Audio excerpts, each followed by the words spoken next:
This is Cynthia Frazier, my partner in production. I heard y'all recognize Mama Troy on site. Yeah. We're gonna make this real quick and get on with the show because, I was just like, I'm a Los Angelino 100%, Southern California, all my life. And I was living over La Cienega in Cadillac, and if any of y'all from the hood, y'all know that's the PBGC. I was growing up over there, and I was exploring music and listening to KXLU and K-Rock and getting my punk rock on as the 70s. And I met my friends that would become my band Fishbone, and one day, Angelo Moore came to my house and he put this piece of vinyl on the platter and he played it, and we were like, this shit is bad as fuck. And then he looked at me and said, you believe they black? Hell no. And he showed me the picture of the band, and we was already dabbling in the shit, but it really validated everything, our direction, and they became Godhead in our minds, and eventually we would grow up and go see them play and meet Bad Brains and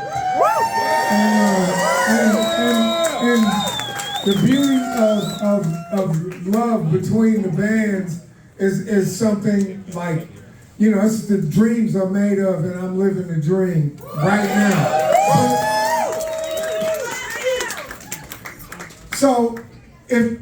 And I got my education along the way.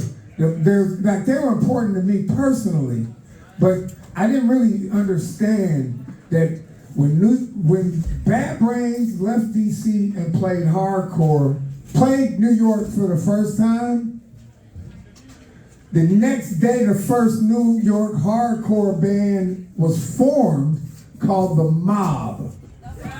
A man named Jack Flanagan, the guitar player, right, was the road manager for Murphy's Law when Fishbone toured with Beastie Boys, Murphy's Law, and Fishbone in '86, right?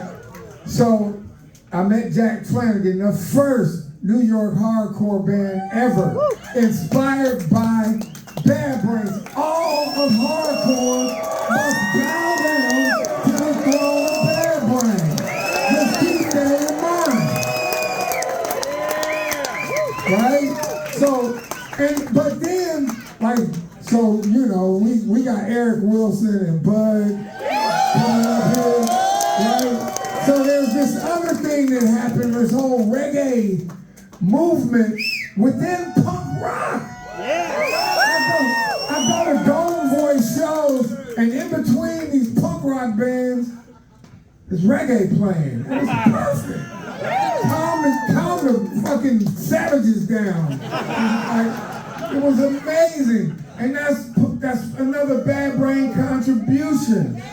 And every which way you look in popular music, there's something emanates people that's doing shit they don't know. Right? So look, I play bass with HR periodically through the years in his own stuff. Me and Cynthia were looking to do like a Dub Side of the Brain special event with all kinds of shit.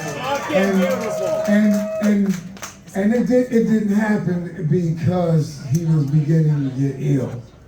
And once I began to really get a grasp that there was a need in the middle of a Fishbone tour, I'm like, I actually began to reach out to see if it would be okay to do this.